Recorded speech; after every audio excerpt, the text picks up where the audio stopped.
Tajribasi davomida eng hayratlanarli 3 ta natija. Birinchisi yoshi katta insonni olib kelishgan. Bir nevropatolog Alsgeymer qo'ygan, ikkinchisi Bass sindromini qo'ygan, uchinchisi demensiya, Parkinson qo'ygan. Oddiy elementar diagnostikada tekshirganimizda topganmiz bo'yin tomirida yog' bosish tufayli yuzaga kelayotgan miyaga qon kislorod yetishmovchiligi.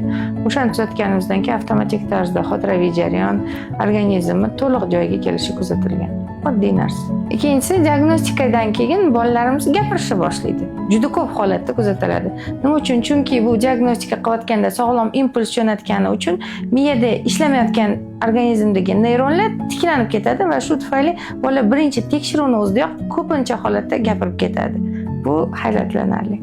Uchinchisi achinarli, lekin juda ham fojiali faktor. Ba'zi bolalarimizda rak kasali, miyasida suv yig'ilyapti degan ba'zi bir qo'sh tirnoq ichidagi vrachlarni bergan xulosalariga ko'ra bolani operatsiyaga tayyor holatda olib kelishadi. Lekin tekshirish natijasida ma'lum bo'ladiki, uni boshida bor yo'g'i gematoma, qon quyqasi turibdi xolos. Uni jigari funksiyasini yaxshilash, qon suyultirish natijasida operatsiyalarsiz tuzatamiz.